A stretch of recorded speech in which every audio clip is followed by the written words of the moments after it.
Welcome back to the Canvas tutorial show. I'm Evan. Today we're going to be doing a walkthrough of the assignment page and just highlighting each of the major elements that you should check before assigning work to your students. Before we get started, make sure you hit that follow button so that you get each new episode as it's uploaded. Let's get going.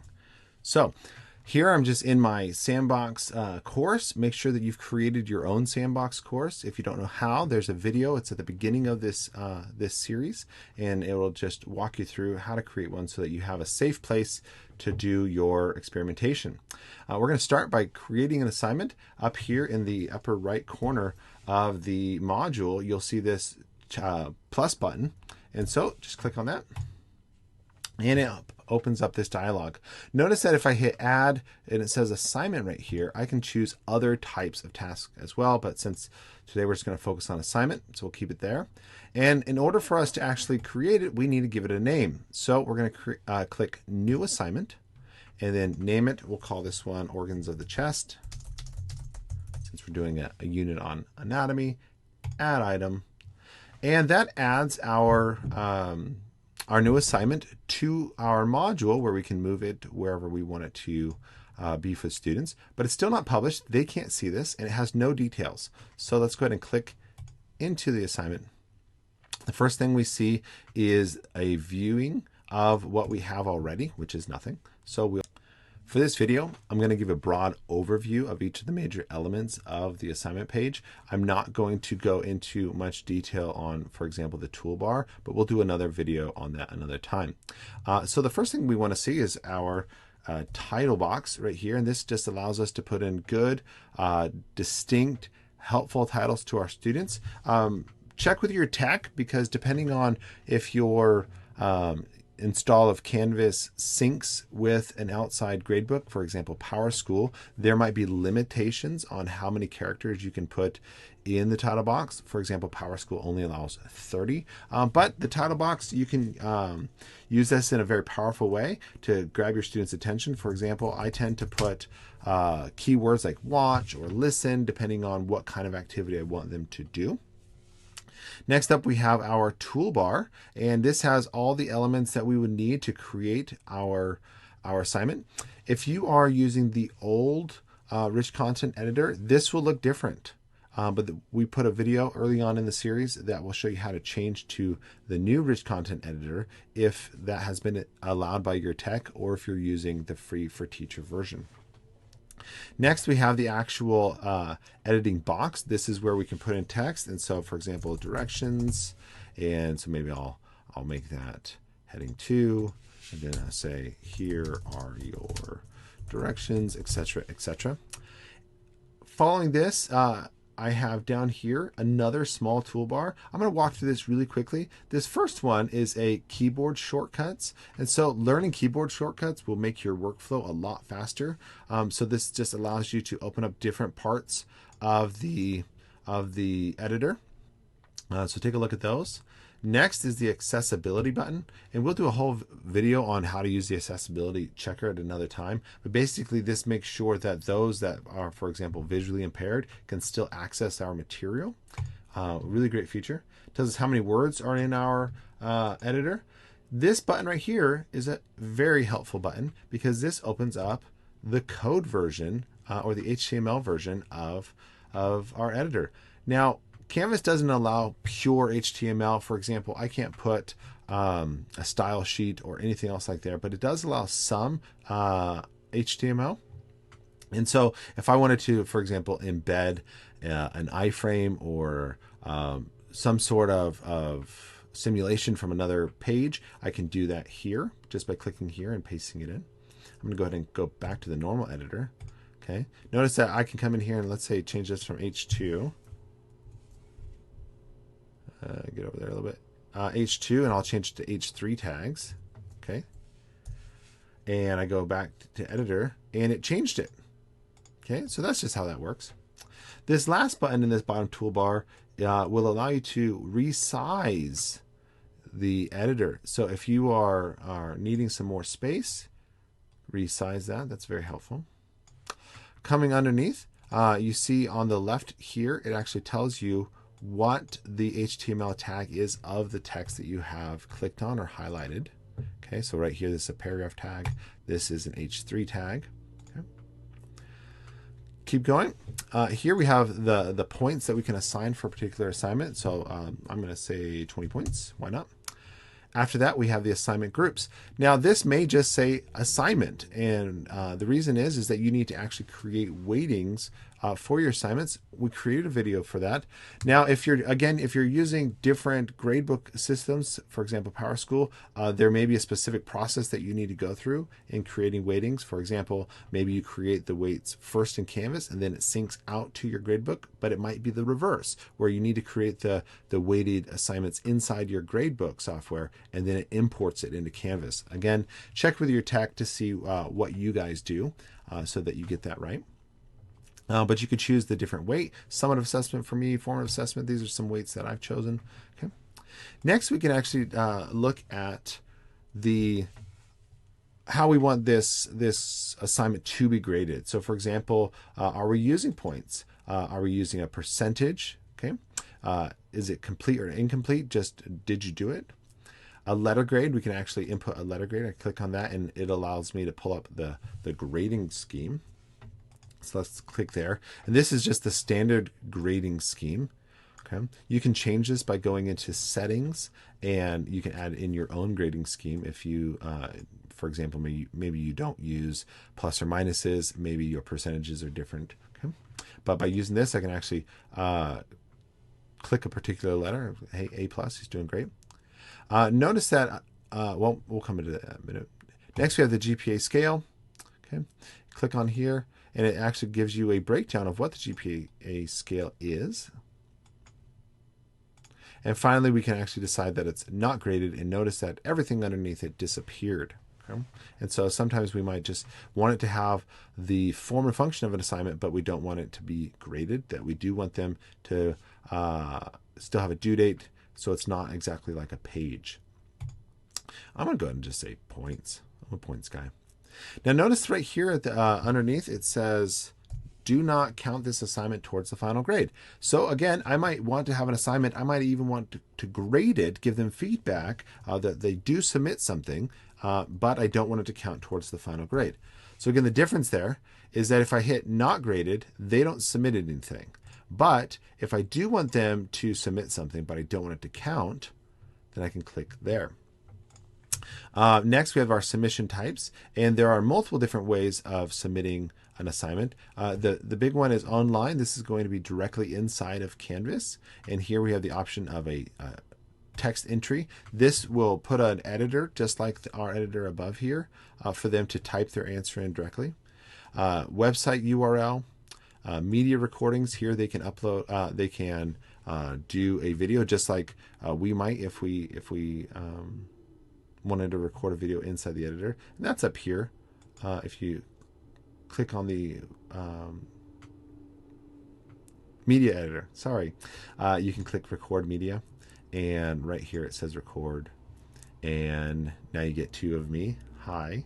I would actually suggest for you recording videos, even for students, to use an outside software. It's just going to be a better process, but that is there if you like. And then file uploads, if you want them to upload, for example, a doc or a video file.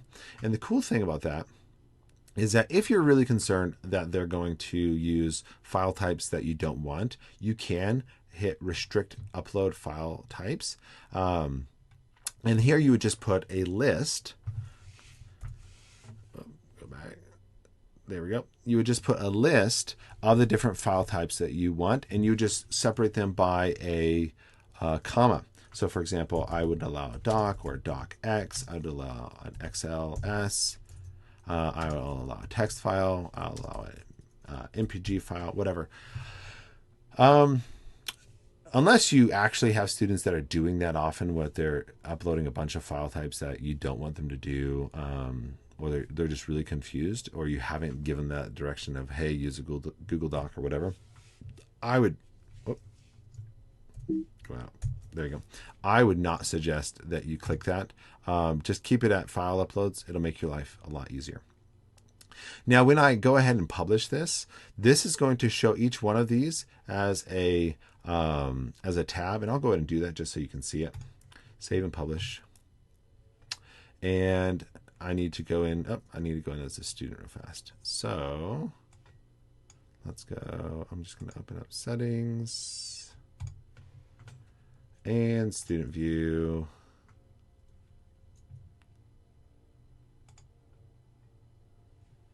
All right, and now if I get out of there, okay. Now if I click back into that assignment, you say, and I hit, it'll show the submit assignment button up here. I'm gonna click that, and now this is what I wanted to show you: is that it shows the different types of submission as tabs. Depending on the computer savvy of your students, you might want to train them to look for this, because they might just see this first one and not realize that there are other options. Okay? But the cool thing is that you don't have to have all these options when you create an assignment. You can only have the one that you want. So for example, if I just want them to come in here and type in a short response answer, they can do that. Or if, for example, they've created a Google site page, or I've asked them to go and find a video that shows this, etc., they can just copy and paste the URL into there. It's a very powerful submission editor. I really love how there are different types of submission allowed. Let's go ahead and leave student view, and I'm just going to quickly navigate back to, come on, leave. There we go. Good. And I'm going to go back into edit.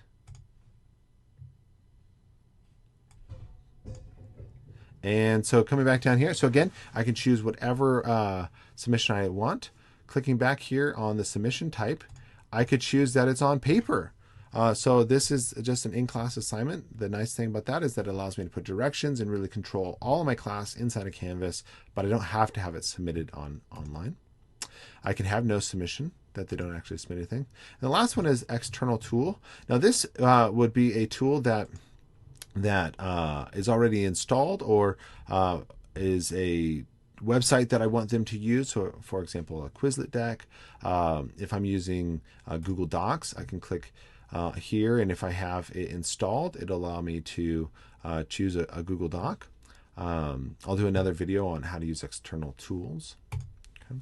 I'm just going to choose online and text entry to keep it simple. Next, we have submission attempts.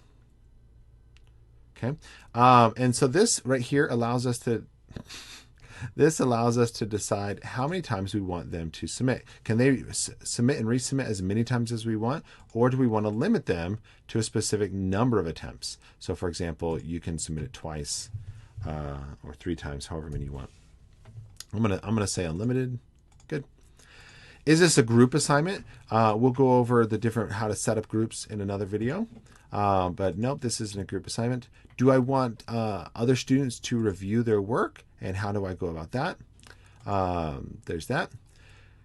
Do I want to take off the students' names when it's graded? And this is very good, especially if you're having, say, a student assistant or a TA help you with grading, or if you just want to remove that halo effect of the student's great, or the student doesn't do great work, and that impacts your grading.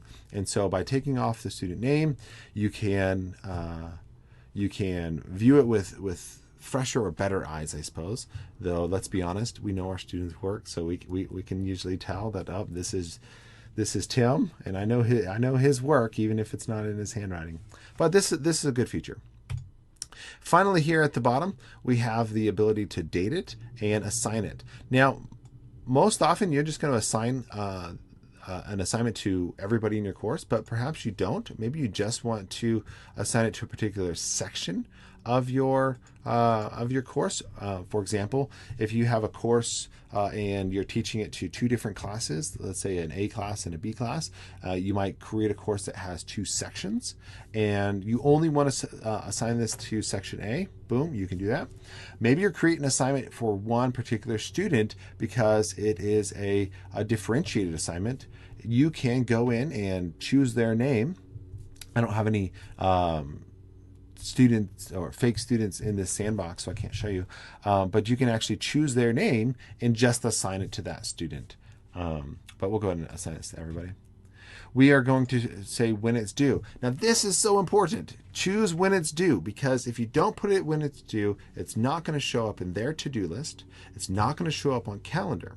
Okay, and so we want to make sure that we choose a due date. So I'm going to choose tomorrow. Okay, and so you see that it shows the local time, okay, as well as the course time. What that means, and I'll just zoom in on this one. What that means is that what time I have right now, where I'm at, and what time the course is set might not be the same. And the way you change that is that you go into settings, not into settings, I'm sorry, you go to your profile, and it allows you to hit edit, and then it changes the time zone. So make sure you change your time zone to where you're actually at. And hopefully, and that's mostly for the free for teacher version, which is what this tutorial is being done on. But hopefully your tech has set the right time zone. And if they haven't, send them an email, let them know. Finally, we have two opportunities here to change when we want this assignment to become available. Maybe we want them to be able to see it, but they can't actually submit something until later. Maybe we have a project coming up and we want to give them a preview. And so we can say, hey, you can see this from this date. But we actually want to have a hard due date that you can't submit anything until after a certain date. And so we can hit that as well. Up to you. You can use those or not. Finally, we have this add button here. And so we can actually add different due dates for different sections. So for example, or different students. So for example, for section A, you have one due date because you meet Monday, Wednesday, Friday, and section B, you have a different due date because you meet Tuesday, Thursday, or whatever. Okay, but we don't need that. Finally, we have this button right here that says notify users that this content has changed. You can click that or not click that if you want Canvas to notify them that they're maybe you've come in and edit the assignment, etc., etc. And so there we've gone over each of the major aspects of the assignment. I'm going to click Save. And this shows me the view. Now, obviously, I don't have very much in the editor here. On another video, I'll show you an example of one of my assignments and how I try to lay out my assignments so that students can easily understand what I'm expecting them to do using buttons and headings and so on and so forth. But just really quickly here, we have our title. We show that it's published. We can edit it, click the snowman, and you can send it to a certain person, copy it to another course or module, and you can share this assignment to the Commons over here on the left, the Commons, which allows other people to use your course material. Really helpful to join the community on that one. It tells you the number of points are available, how they're going to submit it, as well as the due information. The last thing I want to show you here, though, is the rubric.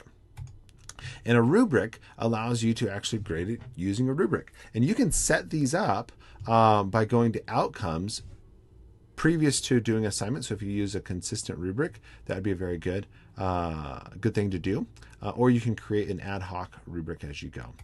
So today we've looked over the assignment page and a little bit of a longer video, but just try to hit each of the major elements. I hope this content has been helpful, and if it has, make sure you join our community. It's Canvas Tutorials Community. It's a group on Facebook. Make sure that you've liked and followed the show so that you get every new episode. And if you have something specific that you're looking for or a question that you would like to have answered, go to the community, post that question. We have thousands of members that would love to help you out. So have a great day.